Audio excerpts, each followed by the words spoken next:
Imagine you are looking at a bank account. There is barely enough to cover the rent. You see a bill that needs paying. You see a debt that needs settling. You see survival. Now look at the person holding that phone. They are not thinking about next year. They are not planning for a career shift. They are just trying to get through the next 24 hours. We often tell ourselves that being short on money is just a temporary state. We assume that if someone is trapped in a cycle of bad decisions, it is because they lack intelligence or willpower. But that misses the point entirely. It is not about character. It is about how your brain changes when it is under constant, crushing pressure. Think about the last time you were truly hungry. Maybe you skipped lunch and dinner. By the time you finally sat down to eat, could you focus on anything else? Could you solve a complex math problem or have a deep conversation about your future? Of course not. Your focus was locked on the food. Your world shrank until it was only about the next bite. When you are constantly worried about money, your brain does the exact same thing. It enters a state of high alert. You start to see every single problem as an emergency. A broken appliance becomes a crisis. A small repair bill feels like a disaster. You reach for your savings to fix it immediately because the anxiety is just too loud to ignore. You think you are being practical. You think you are solving a problem. But look at what happens next. That money you spent on the quick fix was supposed to go toward a new skill or a certification. By using it today to put out a fire, you just killed your best chance to increase your income tomorrow. You saved $100 today only to lose out on $10,000 in the future. Your brain has a limited amount of processing power. When you fill it with the noise of survival, you have no room left for long-term logic. It is not that you are making bad choices because you want to. It is because your brain is already working at 100% capacity just to keep you afloat. Why does it feel like some people have the freedom to take risks? Meanwhile, others are forced to stay in the exact same spot. It often comes down to one thing. People with a comfortable cushion of savings can try a new business idea or a bold career move. If it fails, they lose a bit of money. They still have food on the table.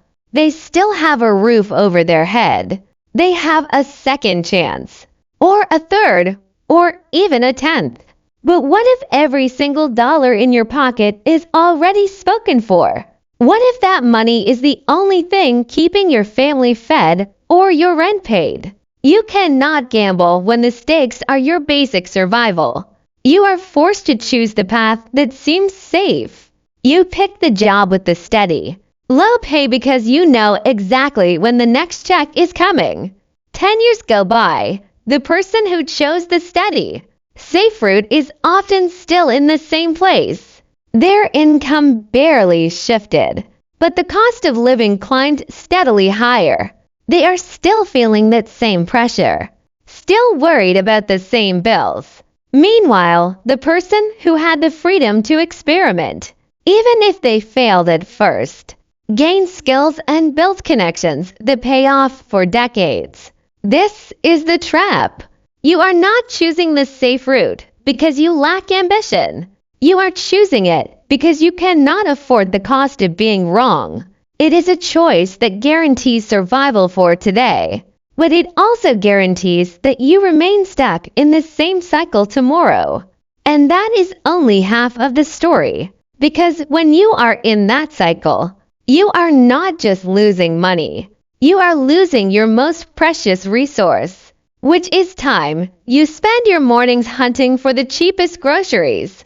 You spend your evenings taking the long way home to save a few coins on the bus. You work extra hours until you are too exhausted to think clearly. You are essentially paying a premium for being short on cash. Think about those shoes you buy. A high-quality pair costs more upfront, but lasts 4 years.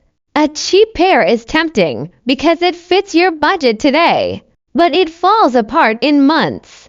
You end up buying 6 pairs in the same amount of time. You spent more total money for a worse result. It is not just about shoes. Credit works the same way. If you have assets, the bank gives you money at a low interest rate. If you have nothing, you have to borrow from high-interest lenders just to cover an emergency. You pay more simply because you have less. It gets even more dangerous when this pressure hits your physical health. Your brain has a specific part behind your forehead that handles rational, big picture decisions. Chronic stress acts like a wall that shuts the part of your brain down. You become impulsive. You become desperate for quick relief. If someone offers you a deal that sounds too good to be true, you might jump at it, not because you are gullible, but because your brain is starving for a way out.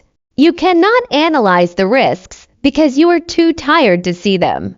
You grab at the first rope thrown your way, even if it is fraying, because it feels like your only hope. This leads to a question of environment. What does your world sound like? If you spend your time with people who only talk about finding temporary work or waiting for sales, those are the patterns you will adopt. You cannot hear the possibilities of the mountaintop when you are living at the bottom of a well. If you suggest a long-term plan, the people around you might try to pull you back. They do not mean to hurt you. They are just trying to keep you safe from a danger they have learned to fear. But their ceiling often becomes your own. So, how do you actually break out? How do you climb out of that well? It starts by acknowledging that your attention is the most valuable thing you own. Stop giving it away to trivial worries. Commit to 30 minutes a day where you do not look at your bank account. You do not check your bills. And you do not dwell on the crisis of the moment. Use that quiet space to read, to learn, and to map out where you want to be in 3 months. You also have to rethink risk. Staying exactly where you are might feel like the safest move, but it is actually the most expensive one. Start making tiny bets on yourself. You do not need to quit your job to experiment with a new skill or a side project.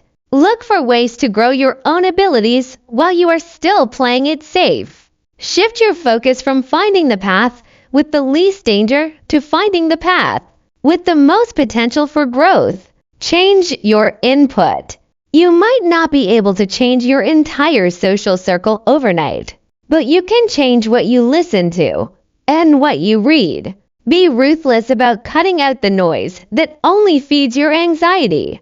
Seek out content that shows you the logic behind how things work.